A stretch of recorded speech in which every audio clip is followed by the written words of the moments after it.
السلام علیکم ناظرین، آپ کو اپنے چینل میں خوش آمدید کہتے ہیں۔ معاشر ڈرامے کی آنے والی قسط کی بات کریں گے، جس میں آئمہ فون کر کے عبدالرحمن کو بتاتی ہے کہ مانی کو پارٹی کا ٹکٹ مل گیا ہے اور اب اس کی کمپین میں مجھے بھی شامل کر لیا ہے، اور میں خواتین کو کنونس کرنے کے لیے اس کی ونگ کا مجھے سیکرٹری بنا دیا اس نے، تو اس کی کمپین میں مجھے حصہ لینا ہے۔ تو آگے سے وہ چڑھ کر کہتا ہے کہ مجھے کیوں بتا رہی ہو، میں کیا تمہیں لوگوں کو کنونس کرنے کے طریقے بتاؤں گا؟ تو کہتی ہے کہ نہیں، بتانا کوئی ضروری تو نہیں تھا، لیکن امی نے کہا تھا کہ کچھ بھی کام کرنے سے پہلے تم سے اجازت لے لیا کرو۔ اور عبدالرحمن جو ہے وہ وہاں پر پارس کے ساتھ گروسری کے لیے جاتا ہے، شاپنگ کرنے جاتا ہے، اور کہتا ہے کہ تو وہ اس کو کہتی ہے، پارس کہتی ہے کہ یہاں پر ہم لوگ ہر کوئی اپنے خرچہ خود اٹھاتا ہے۔ تو عبدالرحمن کہتا ہے ہمارے یہاں ایسا نہیں ہوتا، کیونکہ ہم دوستوں کو بھی اپنی ذمہ داری سمجھتے ہیں۔ تو کہتی ہے کہ ارے واہ، تم تو مجھے بڑا متاثر کر رہے ہو۔ تو اس کا مطلب ہے کہ اگر سب پاکستانی مرد ایسے ہی ہوتے ہیں تو پھر تو کسی پاکستانی مرد سے ہی شادی کرنی چاہیے، اور جو کہ خاص طور پر تمہارے جیسے سے جو اتنا خیال رکھتا ہو۔ اور پھر عبدالرحمن اس کو پوچھتا ہے کہ اور اگر یہی بات میں تم سے پوچھوں تو پھر، تو وہ آگے سے مسکرا دیتی ہے۔ معاشر کی آج والی قسط میں ہم نے دیکھا کہ جب عبدالرحمن کے باہر جانے کے بعد آئمہ جو ہے وہ اس کو کافی مس بھی کرتی ہے اور اس کے لیے اداس بھی ہے، اور پھر جب جب روم میں آ کر دیکھتی ہے تو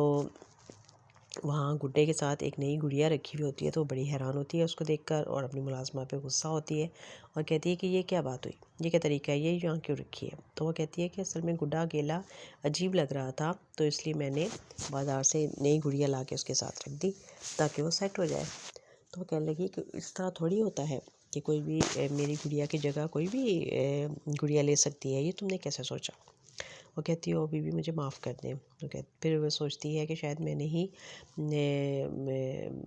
گڑیا اور گڈے کو الگ کر کے غلطی کی ہے۔ اور پھر ادھر دکھاتے ہیں کہ جب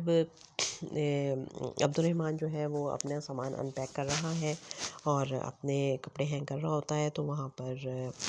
پارس آ جاتی ہے اور اس کو آفر کرتی ہے کہ تمہاری چیزوں کو سیٹ کرنے میں میں تمہاری ہیلپ کر دوں۔ تو پہلے تو وہ اس کو انکار کرتا ہے، لیکن وہ خود ہی آ کے اس کی چیزیں نکالنے لگ جاتی ہے، اور پھر ایک دم سے کہتی ہے کہ ارے تم کیا گڑیاؤں سے کھیلتے ہو؟ تو وہ کہتا ہے کہ نہیں، کیا مذاق کر رہی ہو؟ تو کہتی ہے تو یہ تمہارے کپڑوں میں یہ گڑیا کہاں سے آئی؟ اور وہ جب اس کی نظر پڑتی ہے تو وہ ایک دلہن کے کپڑے پہنے ہوئے وہ گڑیا اس کے ہاتھ میں ہوتی ہے، اور وہ حیران ہوتا ہے، اور وہ اس وقت اس کے ذہن میں وہ سارے منظر گھوم جاتے ہیں، اور اس کو یاد آ جاتا ہے کہ یہ گڑیا یقیناً ایمن نے ہی رکھ دی ہوگی تاکہ میں اس کو یاد رکھوں۔ اور اس کو کہتا ہے کہ ارے نہیں، یہ پتہ نہیں کیسے غلطی سے آ گئی، میری چیزوں میں کہاں سے آ گئی؟ لیکن وہ اس کو بہت پسند آتی ہے، اور وہ کہتی ہے ارے اتنی خوبصورت ہے، دیکھو اس نے ڈریس کتنا اچھا ہے، اچھا اگر تمہیں پسند نہیں ہے تو یہ مجھے دے دو، میں اس کو اپنے کمرے میں نئے لاؤنج میں اس کو سیٹ کروں گی، اور دیکھنا کتنی پیاری لگے گی یہ۔ اور اس طرح سے وہ اپنی ان پرانی چیزوں سے جان چھڑانا چاہتا ہے۔ اور ادھر مانی کو اب پارٹی کا ٹکٹ مل جاتا ہے اور سب بہت خوش ہیں، اور پھر اب آئمہ کو بھی وہ اپنے ساتھ پارٹی ونگ کے لیے شامل کر لیتے ہیں کہ تم لیڈیز کا جو ونگ ہے اس کو تم سنبھالو۔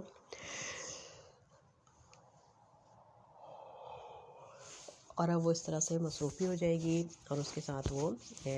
لیکن ساتھ ساتھ اس کو مس بھی کرتی رہتی ہے، اور ان کی فون پہ بھی بہت کم بات ہوتی ہے۔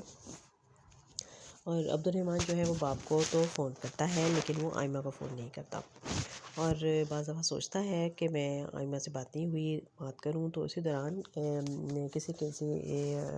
کام سے پارس جو ہے وہ روم میں آ جاتی ہے اور وہ بات نہیں کر پاتا، اور ایک دن پھر وہ سوچ کے کہ آج مجھے اس سے بات کرنی چاہیے، وہ فون ملاتا ہے اور وہ بھی اس کے نمبر دیکھ کر فون پہ بڑی حیران ہوتی ہے، اور وہ سے کہتا ہے کہ میں سوچا بہت دن ہوئے تم سے بات نہیں ہو سکی، تو تم سے بات کرنی ہو، کہتی ہے ہاں مجھے لگتا ہے کہ ابا کا نمبر بند تھا اس لیے، کہتا ہے نہیں بابا سے میری بات ہو گئی ہے، اور ابھی وہ بات کر ہی رہے ہوتے ہیں تو پارس آ جاتی ہے اور وہ دور سے آوازیں دیتے ہوئے اس کو آتی ہے کہ میر میں کافی بنانے جا رہی ہوں، کیا تم پیو گے؟ اور وہ بھی ایک دم سے گھبرا جاتا ہے، اس کو اشارہ کرتا ہے کہ میں کال کر رہا ہوں، تو وہ کہتی ہے اچھا میں تھوڑی دیر کے بعد آتی ہوں۔ اب ادھر یہ آواز یقیناً آئمہ نے بھی سن لی ہے، بڑی حیران ہوتی ہے، اور اب وہ خود ہی عبد الرحمن وضاحت کر دیتا ہے کہ یہ اس کے دوست کی والدہ ہے اور وہ کافی بنا رہی تھی تو وہ مجھ سے پوچھ رہی ہیں، لیکن ظاہر ہے آئمہ نے یہ آواز تو سن لی ہے اور اس کو اندازہ ہو گیا ہے کہ یہ آواز یقیناً کسی لڑکی کی تھی، کسی بزرگ خاتون کی نہیں تھی، اور اس کے دل میں ویسے ہی شک پیدا ہو رہا ہے اور اس کو بڑا عجیب لگ رہا ہے کہ وہاں پر اس کے ساتھ کوئی لڑکی بھی موجود ہے۔ تو اب دیکھتے ہیں کہ آگے چل کے یہ سب چیزیں کیسے ہینڈل ہوں گی اور سب کچھ کیسے سیٹل ہوگا، اور آئمہ جو ہے وہ کیا وہ اس کے انتظار میں بیٹھی رہے گی، اور کیا عبد الرحمن جو ہے وہ کبھی انتظار ختم کر کے واپس بھی آئے گا۔ اور عبد الرحمن اور پارس میں کافی دوستی شروع ہو گئی ہے، دونوں ایک دوسرے کے ساتھ اپنی باتیں شیئر کرتے ہیں، دونوں کے والدین نہیں ہیں، دونوں کے جو دکھ ہیں وہ کافی حد تک مشترکہ ہیں، صرف فرق یہ ہے کہ وہ کہتی ہے کہ تمہارے تو انکل ہیں جنہوں نے تمہارا بہت خیال رکھا، تمہیں بہت پیار کرتے ہیں، صرف مجھے یہ دکھ ہے کہ تم ان کو چھوڑ کے کیوں آ گئے ہو، تو وہ کہتا ہے کہ تم نے خود ہی تو کہا ہے کہ ہمیں اپنے پاؤں پر کھڑے ہونا چاہیے، تو میں یہی کر رہا ہوں اور میں واپس جاؤں گا لیکن جب میں اپنے پاؤں پر کھڑا ہو جاؤں گا۔ تو اب دیکھتے ہیں کہ وہ اپنے یہ خواب کب پورے کرتا ہے اور کیا ان خوابوں میں کوئی اور اس کے ساتھ شامل ہو جاتا ہے، اور اگر وہ ایسا کر لے گا تو کیا آئمہ کی حیثیت اس کی زندگی میں کیا رہ جائے گی، اور اس کا انتظار کیا لا حاصل رہے گا۔ تو دیکھتے رہیے یہ ڈرامہ محشر۔